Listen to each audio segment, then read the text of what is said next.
Hi friends, I am Kirti and welcome to my channel. इस video में discuss करेंगे कि चक्रवात या साइक्लोन्स क्या होते हैं, एंटी साइक्लोन्स क्या होते हैं। इसके पहले यदि आप लोगों ने नहीं देखा है तो देख लीजिए, बिजली क्यों चमकती है, क्यों गिरती है, आवाज़ क्यों आती है, बादल क्यों गरजते हैं और इधर वो बिजली चमकने वाली क्यों कैसे बनती है, वो सारा वीडियो आप लोगों ने नहीं देखा है तो देख लीजिए। क्योंकि अब हम पढ़ेंगे तूफान क्यों आते हैं, साइक्लोन्स क्यों आते हैं, कैसे होते हैं, हवाएं क्यों चलती हैं, वो है ना गाना, बिजली क्यों चमकती है, बादल क्यों गरजते हैं। इसी तरह से साइक्लोन्स क्यों आते हैं, हवाएं क्यों चलती हैं, एंटी साइक्लोन्स क्या आते हैं, कोरियोलिस बल क्या होता है, ये सभी क्वेश्चंस, साइक्लोन्स के टाइप्स कितने होते हैं और तूफान कैसे आता है, वायु दाब क्या होता है, बैरोमीटर क्या होता है, कैसे वर्क करता है, सब कुछ समझेंगे। तो ये सारे वीडियोस को बहुत ही ध्यान से देखिए और पूरा देखिए, क्योंकि यदि एक फैक्ट भी आपका छूटा तो आपका कंसेप्ट क्लियर नहीं हो पाएगा। और ये सभी एग्जाम्स के लिए बहुत ही इंपॉर्टेंट है, क्योंकि चाहे प्रीलिम्स हो या मेंस, इससे एक भी क्वेश्चन नहीं छूटेगा। अब हम देखते हैं सबसे पहले हवा क्या है। हवा जो होती है वो होती है मिक्सचर ऑफ गैसेस, मतलब गैसों का मिश्रण जो है उसको हवा कहते हैं। और पवन जो होती है, पवन या विंड किसे कहते हैं, पवन जो होती है, जब हवा एक जगह से दूसरी जगह मूव करती है तो उस गति करती है तो उसको हम पवन कहते हैं। ध्यान रखिए। अब हम देखेंगे कि ये हवाएं जो होती हैं ये गति क्यों करती हैं या हवाएं क्यों चलती है। हवा जो है हाई प्रेशर से लो प्रेशर की ओर गति करती है। और हवाएं गति क्यों करती हैं, क्योंकि जब पृथ्वी गर्म हो जाती है तो हल्की सी ऊपर उठती है, और जब ऊपर उठती है तो गर्म होकर धीरे धीरे सब जगह फैल जाती है ऊपर में। और जब जिस जगह पे फैलती है और जहाँ से हवाएं नीचे गई थी तो वहाँ पे एक लो प्रेशर क्रिएट हो जाता है, और उसको पूर्ण भरने के लिए हाई प्रेशर से हवाएं आती हैं और लो प्रेशर की ओर चली जाती हैं, जिससे हवाएं मूव करती हैं। अब आपको ये ध्यान देखना है कि हवाएं जो होती हैं हमेशा, ये बहुत इंपॉर्टेंट फैक्ट है, आप ध्यान रख लीजिए और हमेशा माइंड में बिल्कुल नोटिस कर लीजिए, फिट कर लीजिए कि हवाएं जो होती हैं वो high pressure to low pressure move करती हैं। हवाएं कहाँ, अधिक दाब से निम्न दाब की ओर जाती हैं, क्योंकि ये फैक्ट आपके हमेशा काम आने वाला है। ये जो भी, चाहे आप साइक्लोन पढ़ो, एंटी साइक्लोन पढ़ो, तूफान पढ़ो और बारिश या मानसून पढ़ो, हर जगह ये फैक्ट काम में आने वाला है। इसलिए ध्यान रखिए, हाई प्रेशर से लो प्रेशर ध्यान रखिए।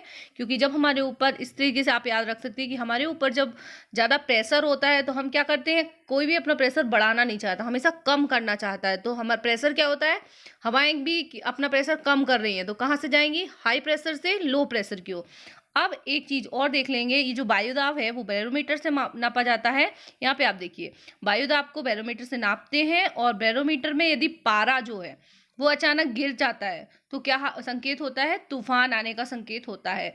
और यदि पारा ऊपर जाता है या बढ़ता है तो क्या होता है, मौसम साफ होने का, मौसम साफ का संकेत देता है या प्रति चक्रवात का संकेत है। और यदि बैरोमीटर में पारे अचानक से गिर जाए और फिर धीरे धीरे ऊपर बढ़े तो उससे क्या संकेत होता है, मिलता है कि बारिश होने वाली है। जैसे मौसम विभाग बता देता है, एकदम से नीचे गिरा और फिर धीरे धीरे ऊपर उठना शुरू हुआ तो बारिश का संकेत होता है। अब क्या है, ये आपने बता ही दिया है कि हवाएं जो होती हैं वो हल्की हो जाती हैं, फिर ऊपर उठती हैं, जिससे वो सब जगह फैल जाती हैं और मूव करती हैं। अब देखिए, ये प्रेशर और टेम्परेचर में अपोजिट डिफरेंस है, इनवर्सली प्रोपोर्शनल है। यदि प्रेशर बढ़ेगा तो टेम्परेचर कम होगा, अब टेम्परेचर बढ़ेगा तो प्रेशर कम होगा। ओके, अब आप देखते हैं कि साइक्लोन्स क्या होते हैं। मेन जो हमारा टॉपिक है कि साइक्लोन क्या होते हैं, तो साइक्लोन जो होता है वो कैसे बन रहा है, हवाएं जो हैं वो, जैसा मैंने अभी आपको बताया कि हवाएं जो हैं वो ऊपर गई और हवाएं ऊपर जाती हैं जैसे ही, सॉरी ये हमारी पेंसिल जो है थोड़ी सी छोटी हो गई है, अब देखो। ओके, हवाएं जो है ये ऊपर जा रही हैं। अब ये हवाएं जो ऊपर जा रही हैं, गर्म हो गई है तो हल्की हो गई हैं ऊपर। अब यहाँ से ये जो खाली जगह बच गई है, यहाँ पे एक लो प्रेशर क्रिएट हो जाएगा और इसके बाहर जो है वो हाई प्रेशर रहेगा। तो इस जगह पे क्या है, साइक्लोन बनेंगे। फिर ये साइक्लोन कोरियोलिस बल भी यहाँ पे काम करेगा, ITCZ भी काम करेगा, वो हम आगे वीडियो में डिस्कस करेंगे पूरा डिटेल्स।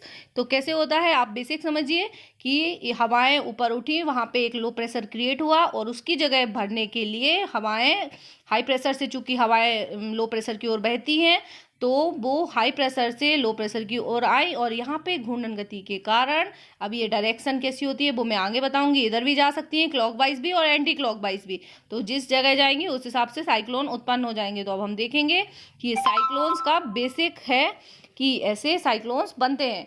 अब देखेंगे कि साइक्लोन्स जो होते हैं वो उसके टाइप्स क्या होते हैं। साइक्लोन्स के जो हैं वो मेनली दो टाइप्स के होते हैं, ट्रॉपिकल और शीतोष्ण उष्णकटिबंधीय साइक्लोन्स। अब साइक्लोन समझने, उष्णकटिबंधीय साइक्लोन समझने के पहले हमें ये ध्यान देना है, कुछ चीज़ें इंपॉर्टेंट है जो आपको पता होना चाहिए कि जो साइक्लोन है वो कोरियोलिस बल की वजह से बन रहे हैं। तो कोरियोलिस बल जो है वो क्या होता है, पृथ्वी के घूर्णन के कारण, जब ये पृथ्वी है ये घूमती है तो इसके कारण वायु की दिशा में विक्षेप उत्पन्न हो जाता है।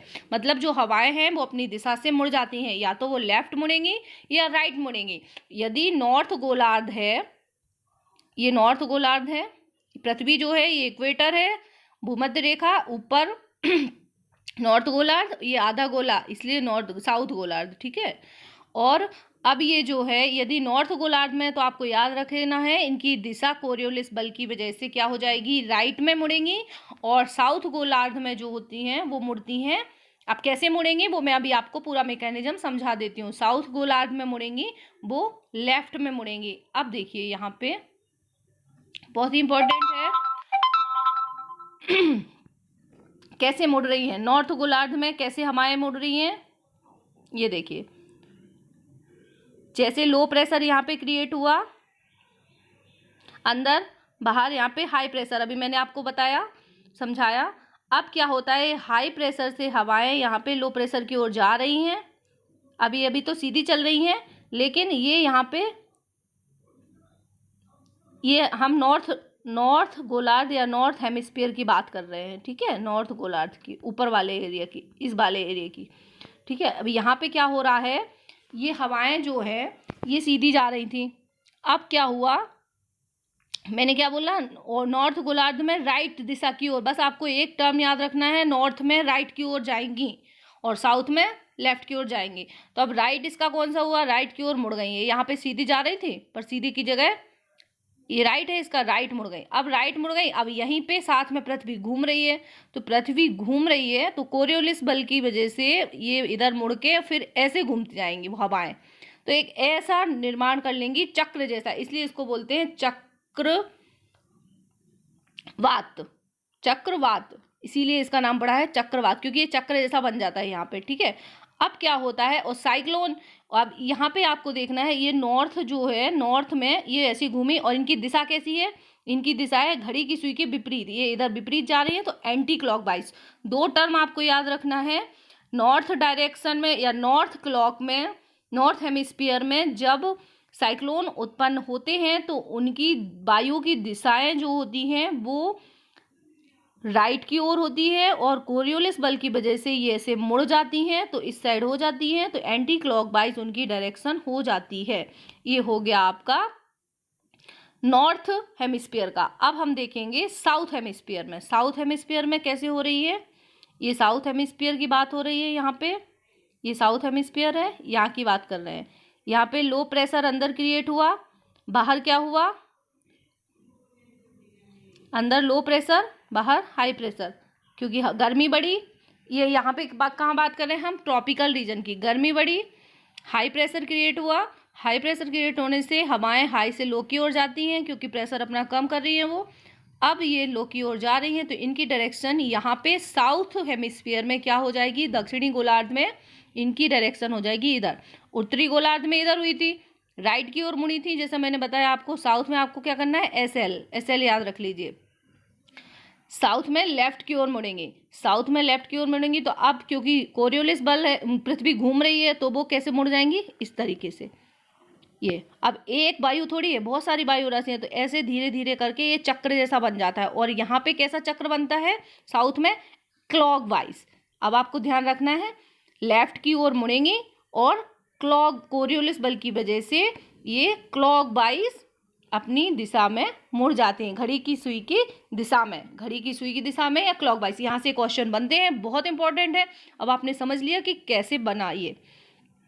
अब हम देखेंगे कि जो 2 टाइप के साइक्लोन्स होते हैं, साइक्लोन्स 2 टाइप के हैं, ट्रॉपिकल और टेम्परेट, मतलब उष्णकटिबंधीय और यहाँ पे शीतोष्ण कटिबंधीय, शीतोष्ण।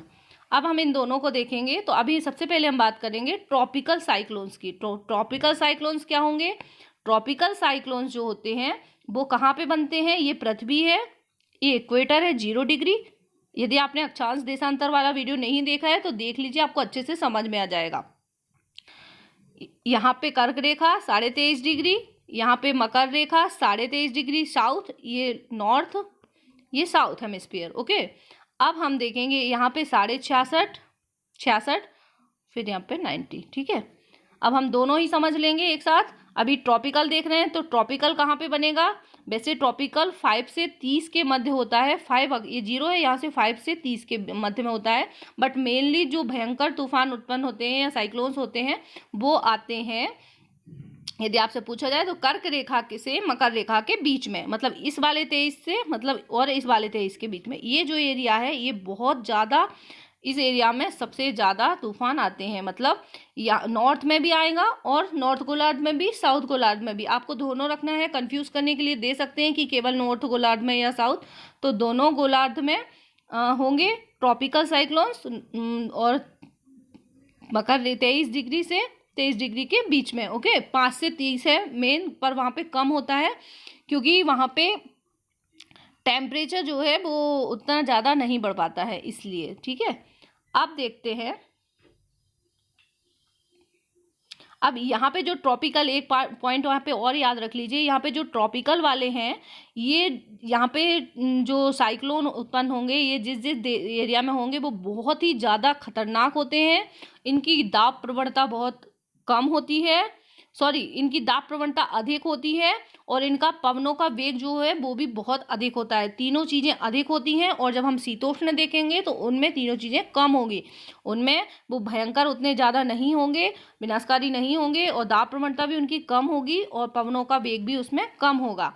अब हम देखते हैं शीतोष्ण वाला। अभी हमने उष्णकटिबंधीय देख लिया, अब देखेंगे कि शीतोष्ण कटिबंधीय जो होते हैं वो कहाँ पे आएंगे। तो ये पृथ्वी है, जैसा कि हमने आपको बताया, ये कर्क रेखा हो गई 23 डिग्री। अब यहाँ पे 35 से ये 35 डिग्री, 35 से लेके 66 के बीच में, 35 से 66 के बीच में डिग्री अक्षांश, ये जो रेखाएं होती हैं जो अक्षांश होती हैं। अब 35 से 66 के बीच में दोनों गोलार्धों में, ये भी आपको याद रखना है कि ये दोनों गोलार्धों में होंगे 35 से 66 के बीच में। तो दोनों गोलार्धों में मेनली कहाँ पे होंगे? और अटलांटिक ओशियन और नॉर्थ वेस्ट यूरोप, आपको याद रखना है, अटलांटिक ओशियन और नॉर्थ वेस्ट यूरोप में ये ज़्यादातर आते हैं। बाकी उष्णकटिबंधीय जो तूफान है उनको अभी हम आगे बता देंगे कि वर्ल्ड में कहाँ कहाँ किस किस नाम से जाने जाते हैं और कहाँ पे आते हैं, तो मैप से बता देंगे। तो आप ध्यान से पूरा वीडियो देखिए, अभी बहुत इंपॉर्टेंट है, क्योंकि यहाँ से क्वेश्चन जरूर बनना है। कोई भी एग्जाम हो, प्रीलिम्स हो, मेंस हो, इंटरव्यू हो, यहाँ से क्वेश्चन आता ही है। आप देखिए, ये आपने समझ लिया, इनकी दाब प्रवणता भी कम होगी, पवनों का वेग भी कम होगा। यहाँ से यूपीएससी में ऐसे ही क्वेश्चन बना देंगे कि सारे पॉइंट्स रख देंगे, उनमें से कौन सा सही है कौन सा गलत है, और एसएससी और पीएससी में सिर्फ 1 पॉइंट दे देंगे, अंतर बस इतना होता है। अब देखना है आपको कि 35 से 66 के बीच में दाब प्रवणता कम, पवनों का वेग कम, और दोनों गोलार्धों में, और ये जो है पछुआ पवनों की वजह से उत्पन्न होते हैं। ये आपको याद रखना है। पछुआ पवनें क्या होती हैं? जो हम पवन वाला वीडियो आएंगे मानसून वाला, उसमें आप देख लीजिएगा, बता देंगे। पछुआ पवनें, अभी आप ये समझ लीजिए, ये जो इस एरिया में पवनें बह रही हैं, इस वाले एरिया में यहाँ पे पवनें बहती हैं, उनको पछुआ पवनें बोलती हैं। और ये ट्रॉपिकल पवनें जो होती हैं वो होती हैं व्यापारिक पवनें। जो ट्रॉपिकल वाले साइक्लोन्स होते हैं वो होते हैं, अभी मैं बताती हूँ थोड़ी देर बाद, बताना भूल गई हूँ आपको। तो ये जो है पछुआ पवनों की वजह से उत्पन्न होते हैं। पछुआ पवनें वेस्ट से ईस्ट की ओर बहती है, ध्यान रखिए, वेस्ट टू ईस्ट बहती हैं। और यहाँ पे 35 से 65 के बीच में ये साइक्लोन्स उत्पन्न होंगे। कौन से? टेम्परेट या शीतोष्ण, इनको निम्नगर्त भी कहते हैं और ट्रफ भी कहते हैं, किसी भी नाम से आ सकता है, तो निम्नगर्त और ट्रफ। ओके, अब हम देखेंगे कि ITCZ, इसमें आपको एक बात और याद रखना है, यहाँ पे एक ITCZ भी काम करता है।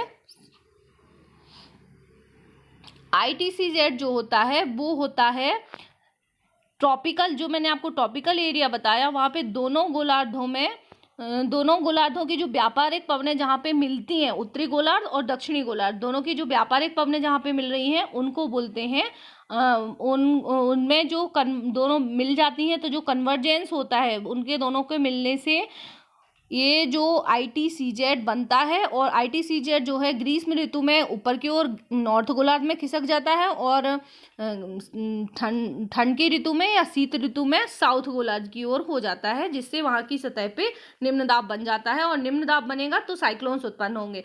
तो आपको ध्यान रखना है साइक्लोन्स के लिए क्या क्या, लो प्रेशर और ITCZ और व्यापारिक पवनें और कोरियोलिस बल, ये सभी एक साथ काम कर रहे हैं। ओके, कोई भी एक चीज नहीं है। अब हम देखेंगे कि विश्व में प्रमुख चक्रवातों के नाम जो है, चीन टाइफून जो है वो होता है चीन, उसके आसपास के समुद्री क्षेत्रों में, यहाँ पे ये टाइफून है और इस एरिया में आएगा। यहाँ पे हम आपको बता देते हैं, सॉरी कि जो मैक्सिको के आसपास वाला होता है उसको बोला जाता है टॉर्नेडो। USA और मैक्सिको की खाड़ी में आएगा टॉर्नेडो, यहाँ पे USA और मैक्सिको की खाड़ी में टॉर्नेडो आएगा, और जब ये समुद्र में होता है तो इसको टॉर्नेडो बोलते हैं, और जब ये मैदान में आता है तो इसको टॉर्नेडो एली बोलते हैं। और जो अटलांटिक ओशियन में आते हैं, अटलांटिक ओशियन किधर है, ये है अटलांटिक ओशियन के को साइक्लोन जो आते हैं उनको बोलते हैं हरिकेन। मैक्सिको, फ्लोरिडा और वेस्ट इंडीज यहाँ पे आते हैं, इनको बोला जाता है हरिकेन्स, आप याद रखिए। और जो फुजिटा स्केल है, फुजिटा स्केल से टॉर्नेडो को मापा जाता है। आप, ये क्वेश्चन आया है इसलिए आप याद रखिए, फुजिटा स्केल से टॉर्नेडो को मापा जाता है। और टॉर्नेडो जो है कैरेबियन सी में आने वाले चक्रवात है। अब हम देखेंगे कि चक्रवात का जो केंद्र होता है, और चक्रवात का केंद्र जो होता है वो सेंटर, जो जहाँ पे चक्रवात बन रहा है, जैसा कि मैंने आपको ऊपर बताया था, तो चक्रवात की उसको आंख बोलते हैं, जो सेंटर होगा, केंद्र होगा, और वहाँ पे बारिश नहीं होगी क्योंकि वहाँ पे एरिया बिल्कुल शांत होता है। उसके आसपास वाले एरिया में तूफान आता है, जो केंद्र आता है वहाँ पे नहीं होता है, थोड़ी जगह पे नहीं होता है, बाकी आसपास वाले पूरे एरिया में बहुत भयानक चक्रवात उत्पन्न होते हैं। अब हम देखेंगे कि कुछ एक और पॉइंट इंपॉर्टेंट है, यहाँ से भी क्वेश्चन बना है कि जो सेफिड, अभी आपने फुजिटा स्केल देख लिया, फुजिटा स्केल जो है वो कैरेबियन सी के में जो टॉर्नेडो आता है उसको मापता है, और जो सैफिड सिम्पसन स्केल है, सैफिड सिम्पसन स्केल नोट कर लीजिए आप, बहुत इंपॉर्टेंट है।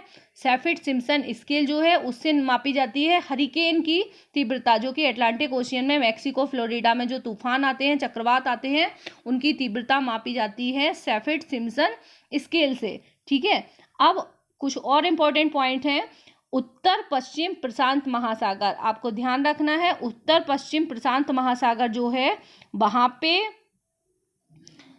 सबसे ज्यादा साइक्लोन्स आते हैं। उत्तर पश्चिम प्रशांत महासागर, ये एरिया जो आपको दिख रहा है सर्कल में, यहाँ पे सबसे ज्यादा तूफान आएंगे इस एरिया में, ये वाले एरिया में। और जो उष्णकटिबंधीय क्षेत्र है और साउथ अटलांटिक ओशियन है, इनमें साउथ अटलांटिक ओशियन और दक्षिण पूर्वी प्रशांत क्षेत्र, इनमें बिल्कुल भी नहीं आते हैं। जो उष्णकटिबंधीय क्षेत्रों के साउथ अटलांटिक ओशियन वाला एरिया है और दक्षिण पूर्वी प्रशांत, यहाँ से क्वेश्चन बना है तो आप ध्यान रख लीजिए, दक्षिण पूर्वी प्रशांत, जो प्रशांत महासागर का दक्षिण पूर्वी हिस्सा है वहाँ, और साउथ अटलांटिक ओशियन, यहाँ पे चक्रवात नहीं आते हैं। अब क्यों नहीं आते हैं? क्योंकि समुद्र की पृष्ठों के ताप वहां पे निम्न होते हैं, ताप निम्न होते हैं। कहाँ पे आएंगे चक्रवात? मैंने आपको बताया था, ताप और प्रेशर या दाब में अपोजिट डिफरेंस रिलेशन है। यदि ताप बढ़ेगा तो नहीं आएंगे, जब लो प्रेशर होगा तब चक्रवात उत्पन्न होते हैं। तो क्योंकि इन दोनों एरिया में ताप अधिक होता है इसलिए चक्रवात नहीं बनते हैं। तो thank you very much for watching. Channel को सब्सक्राइब कीजिए और अगर पसंद आया है तो लाइक और शेयर भी कीजिए। Thank you very much.